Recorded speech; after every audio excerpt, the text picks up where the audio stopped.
Coming up on the podcast, when I sat down with Corey Dickman and Mike Hamilton, the guys who run this thing here at Rogue Media, and we talked about this podcast and the evolution of the sports podcast, I said at some point, I'm going to want to bring in guys who I have relationships with, guys who have experience in sports, and I want to talk to them about their careers and just about sports and the other side of it, what it's like in the locker room, what it's like off the court. And Tony Hayden is one of those guys. He led the Philadelphia Catholic League in scoring as a senior playing basketball. He walked on at Mount St. Mary's, started as a freshman, earned a scholarship, is very successful today as a businessman, but before that was very successful as a basketball player, taking his team to the NCCA Tournament in 1999 where they lost to Michigan State. Michigan State will go on to win the national title in 2000. But Tone is a colorful guy. He has dogged determination in life and obviously on the basketball court, in business, as a person with relationships. He's somebody who you want to be involved with, and you want to be involved with this podcast. There's a lot of laughs, a lot of good stories, and just great experience. So here's my man, Tony Hayden.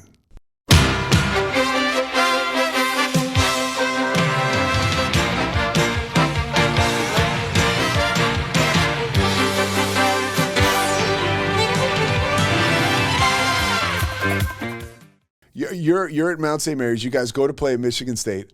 What was the number one thing about a team like Mount St. Mary's, a school like Mount St. Mary's, playing a team like Michigan State? They would win the national championship, I think, that year, no? Or the next year? No, the next year. Yeah. They won it the next year. Yeah. But they were the 1 seed. Izzo was the coach. So they were really, really good. Recording in progress. Yeah. Hold on 1 second. Let me see here. Something came up on the screen here. No, so we were there, and then my dad got off the airplane, and like the reporter's like, "You guys," he got so mad at the reporter because the guy was like, "You guys don't have a prayer." What did your dad say? No, he's like, he got mad at them. He's like, "No, they're good," But then we were winning 1916. So then it's funny though. Like small teams will tell you this too, that you do kind of go in there thinking that you got a chance. Yes, you do. And so I bet you that's true even in football where it's like always blowouts. You know what I mean? Yeah. Like you go in there with a plan and then the team's just better. That was the thing. They're just more physical. That was what I learned about basketball, honestly, was that, we beat Georgia Tech when I was at Mount St. Mary's. We would actually hang tough with the ACC teams, but like the Big Ten teams would destroy us every year because they were just so physical. And Michigan State was like the embodiment of Big Ten basketball. Just like every rebound's challenged, every loose ball's challenged. So they were just so physical, and like we just weren't as big or as fast. They almost like it's like a football game with them. What's it like for you as a guy who you get to that stage? Like that's probably all you dreamed about, really. I mean, we'll get into your story. You go to school as a walk-on, you earn a scholarship your whole life. I mean, I grew up with you playing basketball at Villanova, Jake Nevin Pavilion, DuPont Pavilion, right?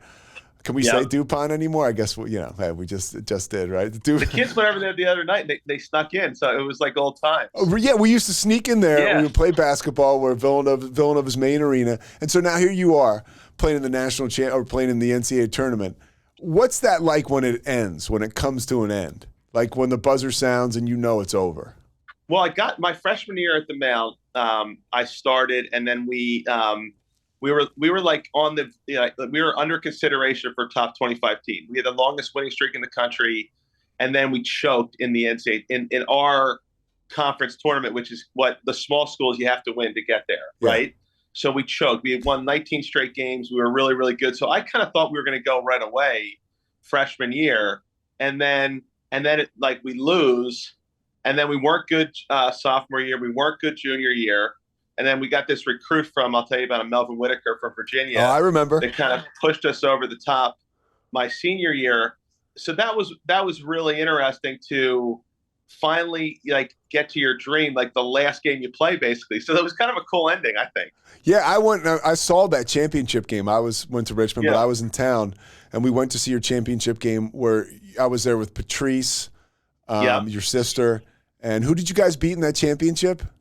we beat Central Connecticut State. Yes. It's just Central Connecticut. Yeah, that's the name of the school. But they, it was a funny story though, because it was back when you used to play 3 days in a row. I guess a lot of, like, Big East still does that. A lot of the schools still do that. You play like it's a real tournament. Like it's a location, and then you play 3 days in a row. So I had like my two best games in the quarterfinal and the semifinal. I actually hit the free throws to win the game, the semifinal game. Like, no one knows this or cares. And then then I get to the championship, and I'm like totally out of gas. Yeah. I had played I played 40 minutes the quarterfinal, 40 minutes the semifinal, and I get like 2 early like stupid fouls, and then basically I didn't play. So my poor dad, he was like calling everyone like, "Tone's playing great. Like he's gonna get all conference here." And then I really didn't play that good in the finals, which was like you had a big dunk down the stretch though, right? Well, no, I think you may have came because you were living in New York. The game was at Wagner. I think you may have came to the game. Okay. And so because I think you guys came to the game. It was in Wagner in Staten Island, and so I had 2 dunks in the semifinal. I played like really my best game of my career. And then I played terribly in the finals, but I was happy. I mean, that was a weird thing in a way, because I was super happy we won. We're celebrating locker room, but like as a player, you're always like judging yourself, And I was like, I didn't play good, One of the most interesting things about you and your story is, you grow up. You and I are both lucky, right? We grow up in a beautiful area of the country. You have great integrity. Your family values were always real good. And now you end up playing basketball with all kinds of different people. I was thinking about this the other day when I was talking with the Fred Hoiberg, right? And the coach in Nebraska. And I was thinking, like, this guy's so much different, than the players he coaches. But is he really? You know what I mean? Like that melting pot that is college sports and pro sports. It's a beautiful thing. Talk about some of your experiences, growing up and you end up playing in Sunny Hill, which is like, a league for basketball players in the Philadelphia area who excel. It doesn't matter what color you are or where you're from. If you're the best, you're going to play in this league. No, I think about it all the time about basketball, that it's like, it is this melting pot. And I even tell it to my high school all the time that like, they should really try to create, a great program, a great basketball program at our high school, because like for life experience, I have so many friends from different walks of life. It's like the best thing about sports. And I always felt like, people, other teammates of mine wanted to know about my life, and just these friendships that you have. It's incredible. Philadelphia though, is, I think, a little bit even, it's always like that, I think, for kids, that why they love sports, the camaraderie and everything. But Philly is kind of a unique place that a lot of people, why? Because our parents loved it.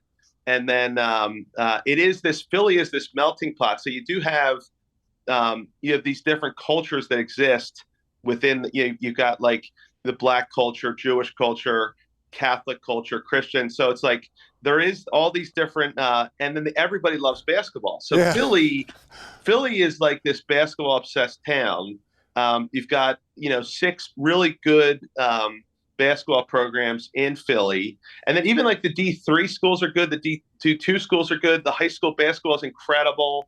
It's got to be. I mean, think about it. We've got Kobe, Wilt Chamberlain. So all these great players that are from Philly. The tradition, it really is. It's like it's part of the culture of Philly that basketball is such a big deal. And like my dad loved it, and I loved it, and so so for me, well, when you're growing up, when you're growing up, and you go to play at St. Joe's Prep, you're a good player at Holy Child, right? When you grow up, and you're going to play pickup all the time. You clearly have the hunger and this passion for basketball. Yeah. When do you start to turn the corner from a competitive perspective and you're like, wow, not only am I good at this, not only do I want to do this, but I'm good at this too? Well, it was funny because I did have like a chip on my shoulder a lot, because I always felt like I was better than people thought I was. And so I know like a lot of kids think that way, and I think it is sort of like when you're younger, it's a natural thing, and it's kind of a good thing to have because that's what drives you. But I always had this sense that people were like misjudging me, that like they didn't think I was as good as I thought I was, which is I think that's all a lot of kids Yeah. feel. But that definitely drove me. And in fact, Tom Brady's dad said something recently that I thought was interesting. Like he's just the kid that can't come inside, And I did identify when he said that. I felt that way when I just was like the kid that couldn't come inside. Like I was always like putting basketballs next to heaters so that like they would warm up. So then I could grab that one once it heated up and get back out there. Like I was out in the freezing cold, and so there was a piece of it that was a little bit unhealthy. But yeah, was it though? But yeah, isn't that crazy though? But that's how you get good. That's how you get good. How much of a force was your father? I mean, he's one of the all-time characters, a Philly legend. And he was basketball obsessed, but he's got such an interesting story. So he gets cut 4 years from high school. Like who even tries out by the time your fourth year rolls around? Like you don't get the message by then that like the coach doesn't want you. But like anyone knows my dad will find that funny because that is totally him. Like he's the guy that just keeps on showing up like to work when like they don't want you. And like he and so that. So, but he definitely had scars from that, though. It was really so. Then one kid, he gets cut. His dad, his kid gets cut from freshman. He said, "Hey, would your dad speak to him because your dad went on to become successful and like life doesn't end. Like when you get cut, you feel like it ends when you're a kid." And so he goes and talks to my dad. My dad's 70 at the time, and this dad's like in his 40s. He's got a freshman in high school, and like the pain like came to the surface to my dad right then, and like the guy's like, I don't really want to talk to my kid. Like he clearly didn't move on, like he never moved on from it. But that became part of his identity. He definitely turned that into a positive for sure. Did he have some unfinished business almost like through you when he saw I that? I think that. Yeah. My mom would definitely say that. I think that's true with me. Yeah, I think that's true because he definitely pushed me hard to practice, to be good at basketball. He would always be like, other kids are practicing harder. So that was definitely some of like. Don't sugarcoat it. Don't sugarcoat it. Your dad is one of the all-time classics in a sense where he would tell you like you weren't good enough, right, to beat certain player, whatever. And he didn't believe that, but he was trying to motivate you. Yeah, Murph and I would talk about that a lot because like. If you heard him when I was in high school, you would think he was trying to get me not to play basketball, but that's clear. That's not what he was doing. He was definitely trying to motivate me. Other kids are working harder. If you don't work hard, you're not going to be good. So that was a little bit, but I never felt forced into it though. And I think there's a difference. Like, I think that's where the kids, I think that's where the kids who really struggle when they feel like they're being forced into playing a sport and they don't really want to at all. Like it's not them. Like it was totally me. Like I liked everything about it. Like I loved everything about basketball. I would watch it all the time. I loved going to the Plester with my dad. The Plester is in Philly. It's like the Big 5 games. I loved going to Villanova. I went to Raleigh Massimino's camp with you when we were kids.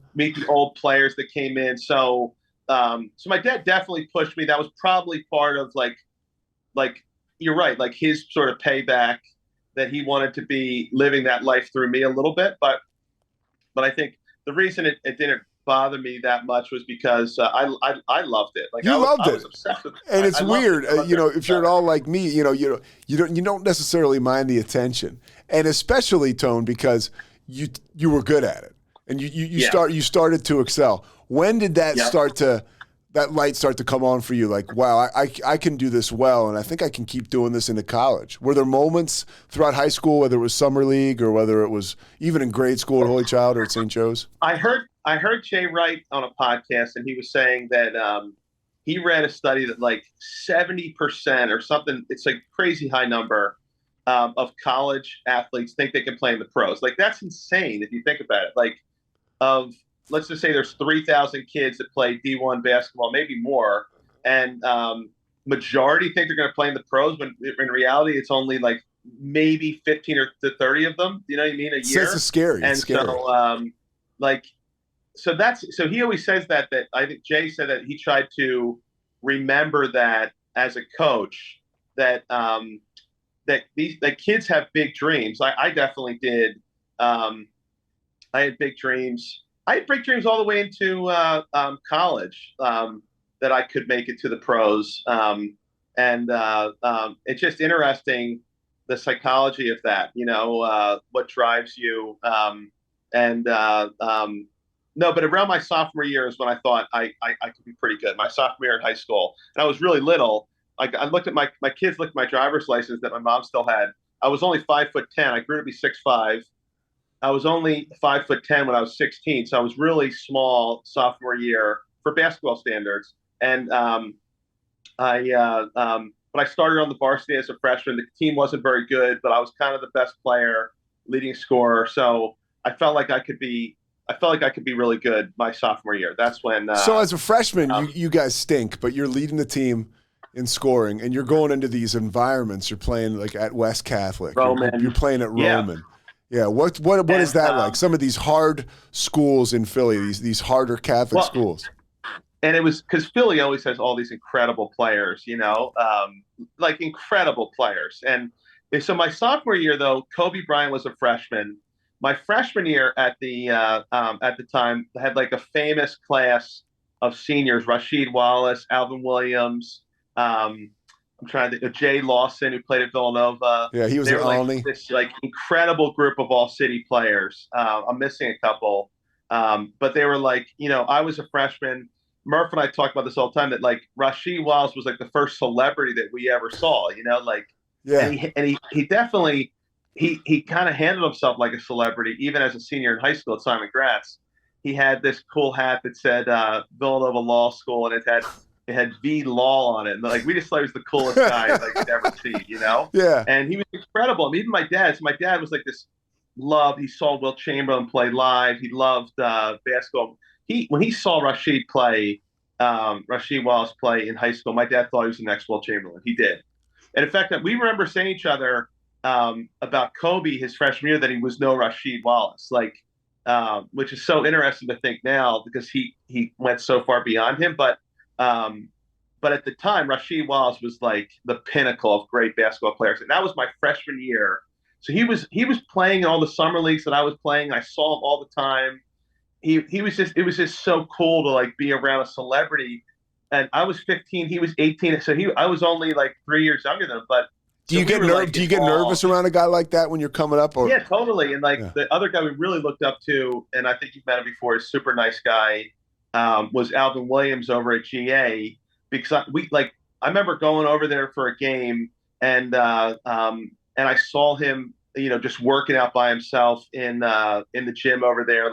So he was just like a cool guy that worked hard, and he had this crossover dribble that was like unstoppable. Everyone was talking about it. So that was my freshman year. So that's kind of in hoops. That's what you come up in Philly. That's what you come up into, and those you look up to your the older kids. And so then my sophomore year, I had heard about Kobe Bryant, so I went over to see him play at Lower Merion, and I remember thinking I remember being in the stands thinking this dude is totally special. You heard about Kobe before you saw him. That was such a cool part of that time. Because right away his dad was a pro, and then there were stories about him at Lower Merion, this kid's incredible, and right away he was getting 30 points a game freshman year. So I just went to a Lower Merion game. I just went to go see him play. So that's our life when we were kids. It's awesome, you know. Yeah. I didn't have my driver's license, so I don't know how I got there, but you found some guys hey, let's go see this game. And then, and I saw him, but I remember thinking in the stands that he's as good as Rasheed Wallace. That's what I thought to myself. My dad's nah, he's not going to be as good as Rasheed Wallace. But, so it's so funny. And then Kobe was always around because we would all work out at Phil Martelli went to my high school at St. Joe's Prep. So he was super good to me. he basically just like let me play at St. Joe's U. So that was what was so cool about Phil. They had the main gym, and then they had these gyms that were separate, that were just like for the college students. And he like gave me a pass to the school. And again, he didn't want me as a player. So like he never wasn't like a slick recruiting play. Yeah, no. So it wasn't like a recruiting play. That was just like I went to his same high school. He was just a good guy in the community. And what kind of players did you play when you were over there playing? And then our buddy John Gallagher, also. Oh yeah. So we were just like total gym rats, we were, and Murph was involved. Murph was right down the street at Episcopal, so he'd meet us over there. We played at St. Joe's all the time. The runs there were crazy. Like so Kobe was there. I mean, think about that. Like Kobe Bryant, this guy, Davis. Arthur Davis, yeah. And like, I think Kobe even mentioned him in his retirement speech. He was like this Philly legend, like incredible basketball player. Yeah. I'm surprised. Like he played at St. Joe's.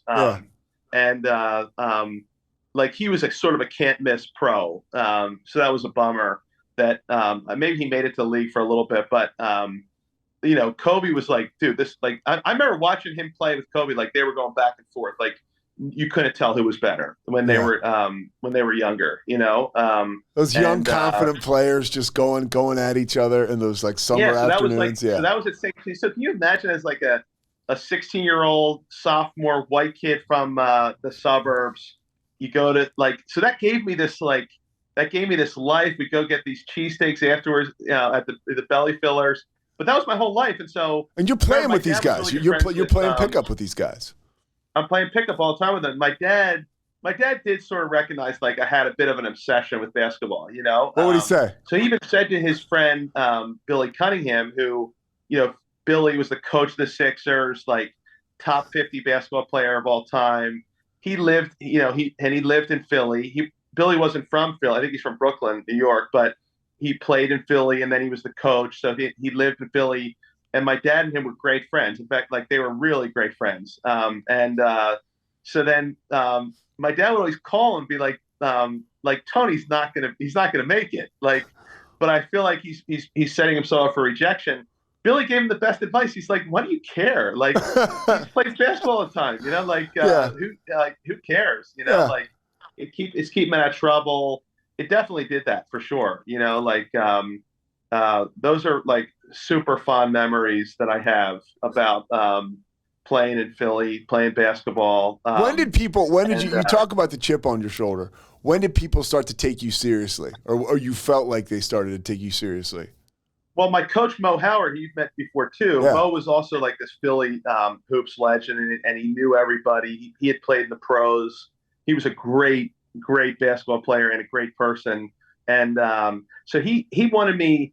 It was almost like Rocky. Remember the second Rocky, where like you got to go like where the good players are. So he recognized that I had some talent, and then so he basically put me on this AAU team that was like I was the only white kid there. It's Rocky 3 when they go when Apollo takes him to go train in Compton. Yeah, exactly. Yeah. So this is where I went, and like in Philly, it's like this place, Gustine Lake, and so I'm like that's where I'm proud of my dad. My dad, so I was in neighborhoods that were like definitely not safe, you know, still aren't safe.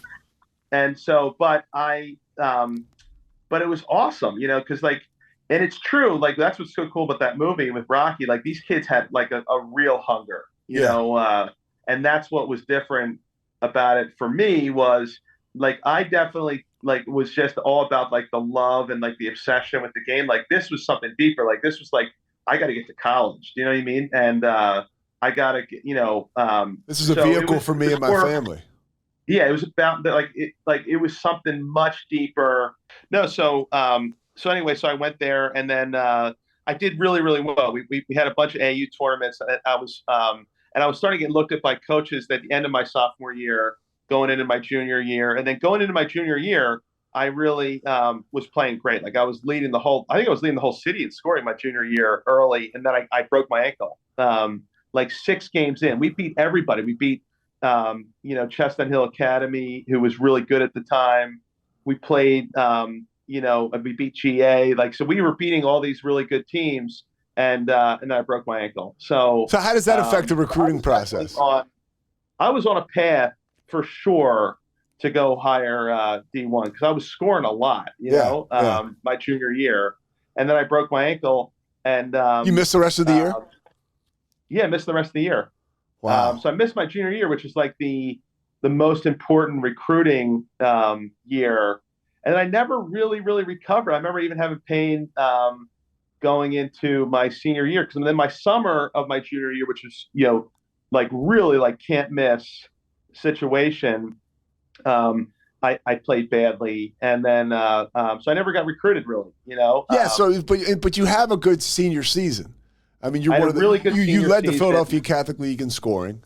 Yeah, I may have even led the city in scoring my senior year, and so I had a really good senior year. And then, but by then it's like that is true. Like it's kind of too late. So that's where, especially basketball season, the way it falls on the calendar, it's difficult. At the time, now with the portal and stuff like that, like recruiting kind of like never stops. Even into college, like kids are getting recruited in college basically. To like transfer. But back then, like you had to have a good junior year, sophomore year. Like that's where. How about in your senior year though, when you're rolling? And your dad has everybody come down to the Bonner game. Right. Like that's a great, that's you and your dad right there. That's a classic one. That's me and my dad where I played terrible. I had my worst game. But so he has everybody break down the situation for us. Well, Bonner was like this, so that's what's so cool about Philly. Bonner had like these like tough, like working class like white kids. Dudes, yeah.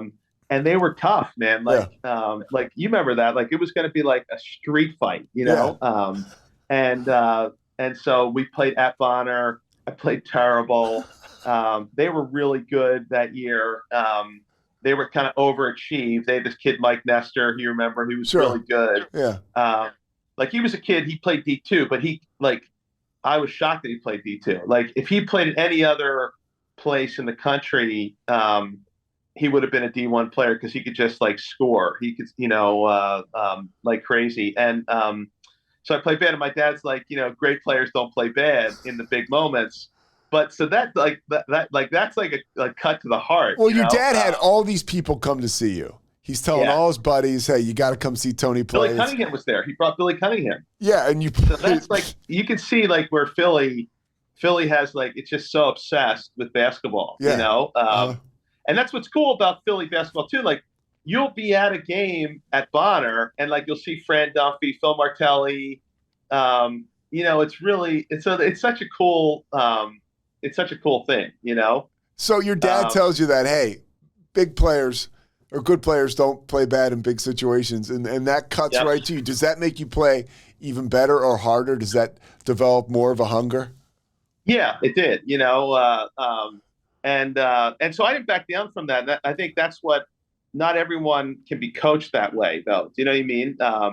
Where you like those kind of comments can like ruin a person, in a way, But that's why coaches who are smart now, like they realize that like you cannot coach every kid the same way, So in some ways, my dad got kind of lucky that I was someone that could handle that. I kind of thrived on that a little bit. You know what I mean? Where you're right. I was the same as you. Like I thrived on the attention of it. You know what I mean? Well, even in my own growing up myself in my development with football, I really responded to coaches that were coming down on me. I was that kind of guy. I loved, like, if I did something well, I would take a victory lap. And so it was good for me. There was something in me that understood at an early age that if they weren't talking to you, they didn't care. Yes. And adults get that. And if they were yelling at you, they really cared.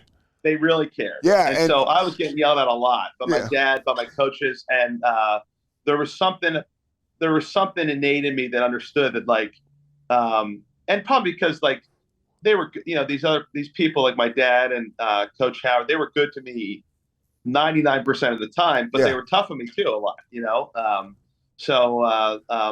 but not every kid responds that well to that kind of coaching. Honestly, I don't anymore. I've like sort of come out of that where if somebody gives me real jarring criticism today, I'm kind of like, whoa, But then I'm like, oh yeah, that's good. Like you need that. You need truth tellers. You need people I know. that are going to get on your ass. And it hurts for a second. You know what I mean? Yeah. But if you can be productive about it, and then you get better from it. So I want to. So I felt like I was always like from that moment on, I became like, I think it could make you psychologically afraid of the big moments, but I became like, I hit a bunch of like buzzer beaters in my career, so I was not afraid.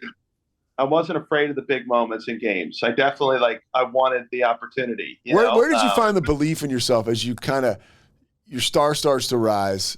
You lead the Catholic League, you lead the Philly area, probably in scoring. And now you're getting recruited by like Division III schools. Like you're not getting that. You and I used to work out together. I was getting ready to go to Richmond to play football, and you were still training at the time. You didn't know where you were going to go. This is like the summer. Well, it's funny because I was only being recruited by D3, and now I feel like sort of a jerk for saying this, but like I would tell the coaches all the time, like, now I'm only playing D1. I would tell them straight up every time they call, I'm playing D1. And I remember thinking like, because these guys were like in their late 20s, and a bunch of these guys became big time D1 coaches, but that's where they got their start at D3. So it was interesting to me, the people that recruited me at the time. I must have sounded like this cocky idiot, but look, I'm sure they heard it all the time too, that like that was something they had to recruit because they wanted to get the kids that were probably being missed by the D1 level. Those are the kids they wanted to find. Yeah. So they were, but I would always tell them straight up, I'm like, I'm playing D1. And I've had like buddies in the past. I've told their kids, who were good players. Like my one friend, Jeff Ballister, he was like, my son could have been like a good D3 player. But I told the son this. I was like, I told people I'm only playing D1, and that's what the kid did. But Jeff's like, dude, he could have been like had fun playing D3 basketball. Like he just stopped playing, So so that's I think that was. But you had that hunger, and you had that mentality. Again, you say. Well, it was a goal. Like I had it as a goal. I also, one thing I recognized, which has helped me in business later, I recognized this at an early age, like that you should set your goals high. Like, and they sounded cockamamie like at the time, but I think that's really good. Like freshman year, I'm like, sophomore year, I want to be the best player, leading scorer on the basketball team. Like, you know how stupid that sounded, right? But then I did it. You know what I mean? Like, and then I wanted to be the leading scorer, MVP of the Catholic League. I didn't get MVP, but like I definitely, I think I set my goals like super high, and that was a big goal. I wanted to play Division I basketball. I wanted to go to the NCAA tournament. So I set my goals like super high. It helped me work harder. How did you end up going to Mount St. How did you end up going to Mount St. Mary's? Because I know you were recruited heavily by the D3 schools, but there were some Division I schools who said, "Hey, you can come and walk on." Yeah, so it's what's called a preferred walk on. So for Division I, hey, you weren't easy, Pete. I wasn't just a walk on. I was a preferred walk on, right? No, exactly. Because everyone, like, there was always all these articles at Mount St. Mary's that even my freshman year when I started every game my freshman year right away. But you're a walk-on, a preferred walk-on. That never happens for a walk-on. Even for a preferred walk-on, that people don't start your freshman year. Yeah. But that shows you that, like, I was a kid that got missed. Yeah. And I think I got missed because I got hurt my junior year. Like I was good enough to play Division I basketball, but I got hurt, and then so I missed that recruiting window. So kids just get missed like that. But the cool thing for kids, like, that does happen. That happens all the time, that you just get missed, and it's amazing. So then you're given an opportunity. What I always liked about Coach Phelan. So at the time when I got there, and Jim Phelan's the head coach at Mount St. Mary's. Jim Bowtie Phelan, who was this like legendary coach. I don't think he's in the Hall of Fame. He will be in the Hall of Fame. Like, he's, one of the winningest best, college coaches ever. But at the time he was older when I got there. And so that was what was cool about him. I don't think a younger coach would just throw a walk-on in there, because it kind of would make him look bad. Yeah. You know what I mean? Like, like you didn't get it right with the kids you actually recruited. You know what I mean? But like, what was cool about Coach Phelan, he did not care at all. Like, he was beyond that by the time I got there, and his job was safe. So like what got me in there, the team. In fact, I didn't start every game. The first 2 games we got killed by Tim Duncan at Wake Forest, and then some other team, and then and Liberty. We got beat by Liberty, which we maybe should have won. And then so he just kind of wanted to shake things up a little bit. That's why he did it. And then I got in there, and we came back to Philly and beat LaSalle. So he was just one of these coaches, like, all right, we got momentum here, let's keep going. And then that's when we won 19 straight games. So that was like the LaSalle game was at the Spectrum, right? Yeah, that was that. That was there. I think it was at like it wasn't what was the old there was like maybe the Civic Center. There was this old gym. It's not like Civic no longer Center. There anymore. Yeah. That we played LaSalle at, and Speedy Morris was so good to me. Speedy was famous coach from LaSalle. Yeah. Now LaSalle did kind of recruit me, like, so he was sort of like he did recruit me. He kind of had, I think, an instinct about me. He's like, this kid might be good, because I led the Catholic League in scoring, but decided to take a pass. And then when I came back and beat him, I played really well. That was the first game I started. We won. And then he was so gracious afterwards at the game. He was just like, hey, I made a mistake. Like you should be playing LaSalle. So my dad went to LaSalle. So my dad was obsessed with LaSalle basketball, like Tom Gola, all these like famous players.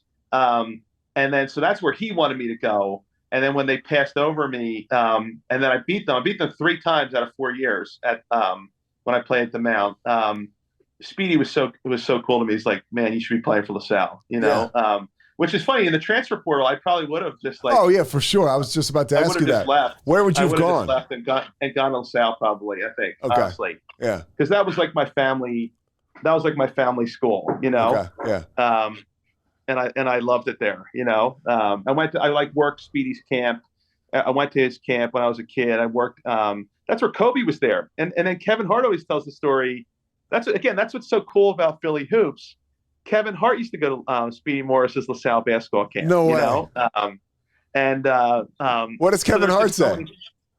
Well, he has that funny story. It's like it's part of his stand-up routine that he gets there and he hears that Kobe Bryant's there, and so he's like, I'm the second best player at this camp. Because that's what kids think. Kids are like, I'm the best player, and then so Kobe gets MVP, and then Speedy announces that Kobe had only been playing with his left hand the whole you may have heard that story. So like that's what like destroyed Kevin Hart's dreams of ever becoming a good basketball player, because like he's like, wait a minute, I just got murdered by a dude that's playing with his left hand, Yeah. So you're going to these camps. Funny. I mean, you're working these camps as you continue to evolve as a player. What's starting to change for you? I mean, as you move further into your career. You say the team stunk your sophomore and junior year. How did you kind of find your footing senior year? Was that Melvin Whitaker? And I can tell the backstory of Melvin Whitaker. Melvin was playing at Virginia. And he was McDonald's All-American his senior year in high school. We were the same class. Yeah, he got thrown out of Virginia because he got into a fight playing pickup, and he allegedly hit somebody with a box cutter. Guy, and then he probably. I mean, if you think about it, for your first time offense, like he got way too much time in jail. He went to jail for 4 years, and so wow. So that was like super sad story. Yeah. It made it to Sports Illustrated, though. I remember. It was story of redemption. And I want to get into, hold on, your background, too. At this point in time, you start to evolve, like, as a man and spiritually on campus at Mount St. Mary's. Yeah. So you and Melvin Whitaker are, like, polar opposites, like, if you on paper. Yeah. How do you coexist, and how does that happen? We got this God-fearing guy from the main line in Philadelphia, and we got this guy who's coming out of prison, but is one of the best players in America. Well, no, right away he was like, so Melvin was a super cool guy. Out of like when he got out of jail, I think like in August, so he couldn't play all the way till January, and so he was able to work out with us, and so all fall I was working out with him, just like in pickup games, and the guy, he was like this elite talent, like 6'11". Super athletic, super fast. So I was excited about it. And then we were doing badly in the preseason so Melvin couldn't start playing till January. And then so we were really struggling. Like we may have been like 0-8 or something like that. And then when he gets there, the team struggled for a while to kind of figure out like to mesh together. But then by the end, like I think we won like 10 straight games because he was just like so much more athletic than everybody, you know. So that was so like I knew that getting him was going to be a huge help, you know. What is that like for people? Like, take him inside a locker room. Like, if a guy can play and he's a decent guy, it really doesn't you're matter. Getting taken in. It doesn't matter. None of it matters. None of it matters. None of it matters. Like, but what's cool about it, like, that's what's cool about kids too. Like, I remember like having discussions with him about what was jail. I wanted to know what jail was like, you know, which is funny for adults. Like, they don't like just talk openly. Like, so kids do. Kids will be like, so. And he told me, he's like, I lift weights all the time, played basketball all the time. So he got stronger. What was interesting to me about Melvin Whitaker was that we were both the oldest kids on the team. But he was a freshman. Yeah. So he was a freshman, and I was 22 years old as a senior, and he was 22 years old as a senior. So he was more my contemporary, right? And then most kids get to, but so he was advanced, obviously, in life experience. You know what I mean? And so we hung out a lot together because we were the same age, and I was curious about his life, and it was sort of a sad story, you know. Like he got a raw deal in a way. I mean, I shouldn't even talk about it. Just like it just is what it is. But it's because sad for the guy. Look, there was someone got really badly hurt. Yes, too, you know. So there's a lot. You know, it's just a sad story. You know, who is the best player you ever played against? Kobe, for sure. It's not even close. Like, but that's where, like, to me, it feels like Forrest Gump sometimes. Like, I wasn't that good, but I played against all these like Rasheed Wallace, Kobe Bryant, Tim Duncan, Stephon Marbury, Matt Harpring. Like, I played against all these incredible, legends. Like, seriously, Kobe Bryant and Tim Duncan. I remember seeing Kevin Garnett play. We were the same year. He was 1995 from high school. He came into Philly to play. There was this great player, Larry Kettner, who we talked about yesterday, Pete. Yeah. Sadly, Larry was a great guy. Played at Roman, played at UMass, played in the pros for a little bit. He died, I think, of like a kidney issue, but he was just a great dude. So me and him were on the same AAU team, and Larry was like an exceptional athlete, great player. And then he played against Kevin Garnett, but he couldn't. Kevin Garnett was just so much better than Larry. That was amazing to me, because I thought Larry Kettner was one of the best athletes I'd ever seen, and then he got destroyed by Kevin Garnett. You know, because then it just shows you like there's just someone who's so much better. Garnett was more like a Kobe back then. I think he went right to the pros. Yeah, he did. And he was the guy that he did it before Kobe, so people were really kind of shitting on him, saying like he can't do it, he can't do it, and he did. You know, he did it right away. I think he was good his rookie year at Minnesota. You know. A couple more things I want to ask you about. I never played against him, but we were in the same AAU tournament. So I remember just sneaking over so I could watch him. Yeah. At another court that was going on, and there's nothing like basketball that way. Like, there's really nothing like basketball that way, because there's only 10 people on the floor. Can you imagine like going to like an AAU tournament for football? It wouldn't be possible. Like, if you had think about it, if you had 20 football games going on inside, that's not going to happen. Where basketball, like, you can have like 20 games going on in some warehouse, and like you're walking around. It's just like, and then there's elements that get unhealthy, like all the money that's in there, like the corruption in it. But at the heart of it is just like people just love basketball. You know what I mean? Yeah. So like that's. What do you think about salaries today? What do you think about salaries today? Like, I was looking yesterday. I was looking at the Bucks roster for some reason or the other, and I saw Chris Middleton is making hundreds of millions of dollars. Yeah. Right? What do you think when you see? I mean, I think this year he's making 9 or 10 million, or maybe 18 million. Forgive me, but it's kind of all semantics. What do you think about that? love it though, because I mean, to me, like professional athletes are, it's like the last like pure meritocracy. Like they're the best. Like that's and you think about it, like I want the best pilots, I want the best bridge builders. Like so, like if like that's the one that's the area. Like all of like what people like the outcomes that people want, it's stripped out. It's just like no, these guys are the best players. Like they're just the best. Yeah. It's a full meritocracy. There's kids that get missed in that, but the kids that the guys that make it to the NBA, they're just the best. And so I love it. And the product, like you look at like how much other parts of the world love hoops. So what do you think about a couple more things before I let you go? What do you think about load management today? Everybody's talking about that, and I think it is. I do. I feel bad. I mean, it's interesting because I remember being a little kid, and so we did. I took my my kids down. We wanted to go see. I forget if it was like LeBron or Steph Curry, and they were taking a night off, which you totally understand. It's a long season, but as a kid, like the 12-year-old kid in me, like I wanted to see him, man. You know what I mean? It sucks. And in some way, like, look, that's why I think they should get paid a ton of money. Like they're running a production here that is incredibly appealing to people. Do you know what I mean? It's incredibly profitable. If you had a movie that was like selling out movie theaters everywhere, the people that are in the movie are going to make a ton of money because of it. So it's like, but if they're getting paid $800,000 per performance, shouldn't they be on the floor? Should there be something that gets them on the floor, or should they be able to take those games off? That's interesting. But I also think like the NBA wants to have these long seasons because of money. Yeah. And so they could shorten it if they wanted to, like to 60 games. And then you won't have to worry about that. But 82 is like, like the athletes are just like, you can't.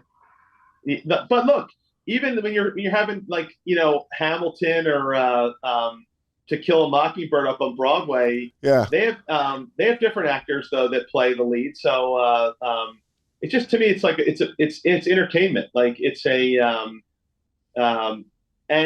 like I remember being 12 years old and going to see Dr. J. My dad knew Billy Cunningham. Like, so we went down to the locker room. But I was in the locker room. I was up in the nosebleeds with Ben Sack. So yeah, but you guys came down though. I remember, so Philly's like that. Philly's just such a cool place. How much people love hoops. What's one story about your career, your basketball journey that you haven't told today, that sticks out to you? That's interesting. My basketball journey.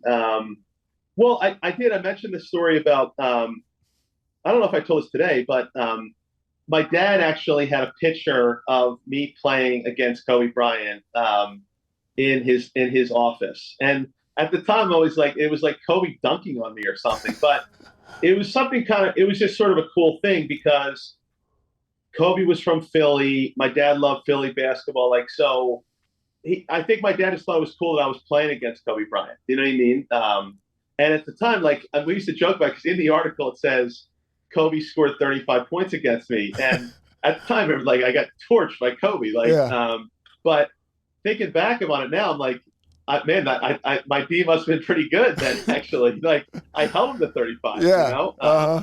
So because he was just a machine. Like I did remember thinking that about him, that the guy could do everything. Like he could drive, he could dribble, he could shoot, he could go inside.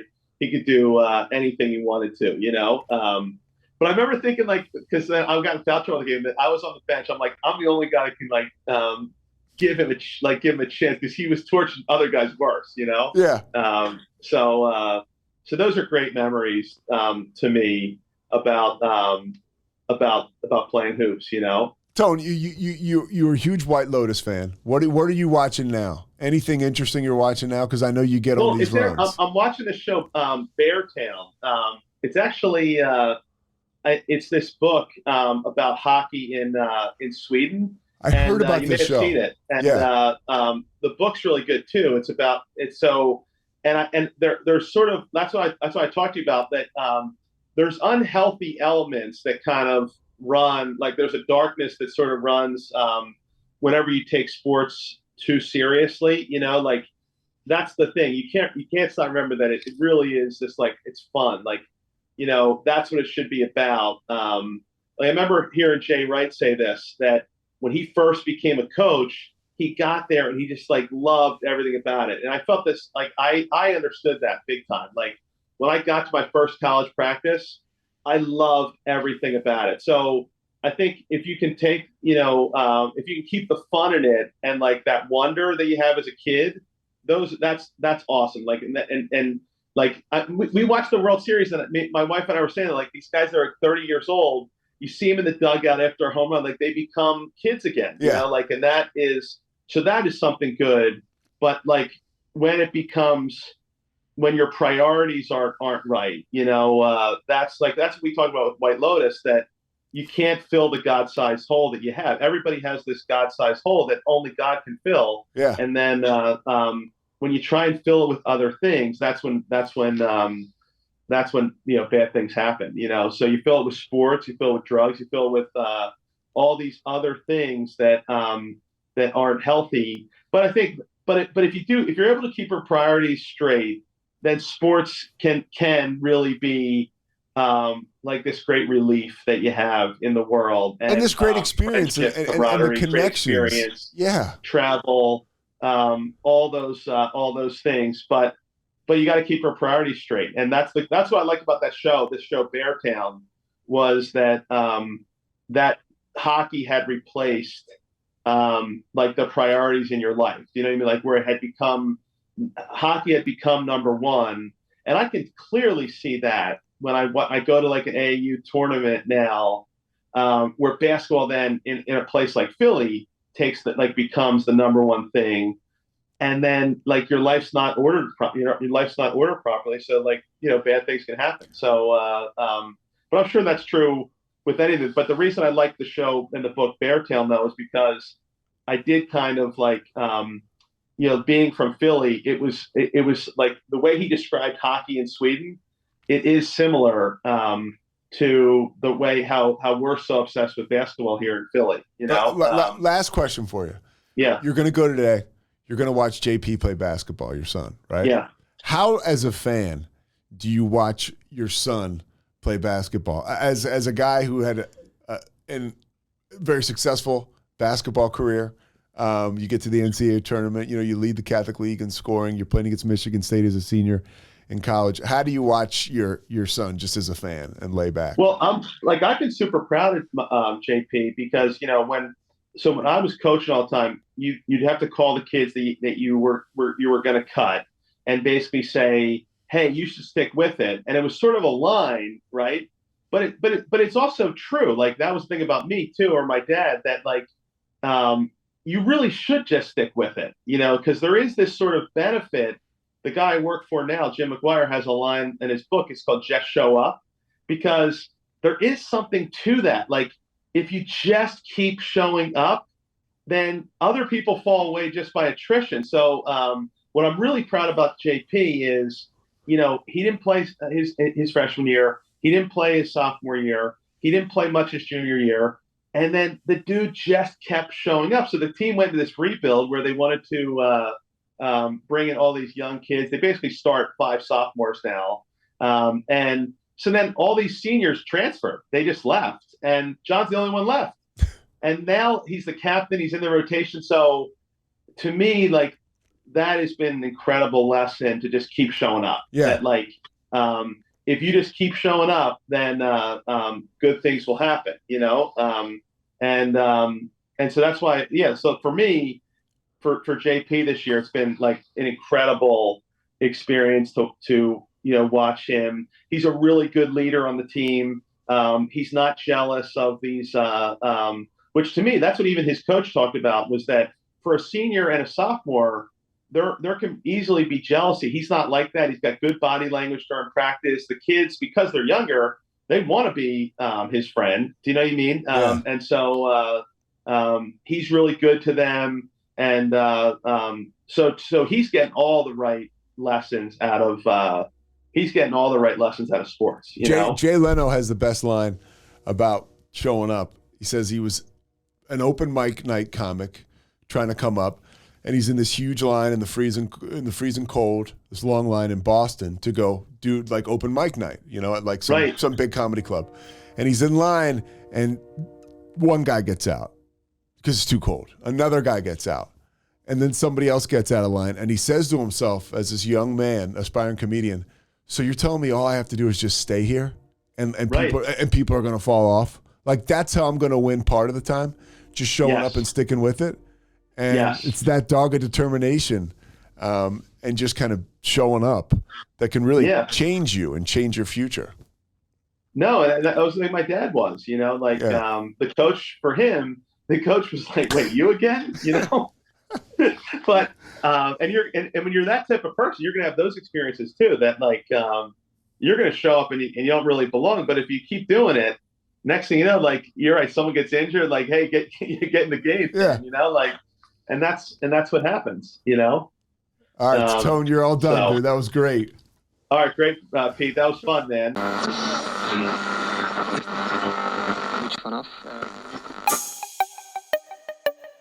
This has been a Rogue Media podcast.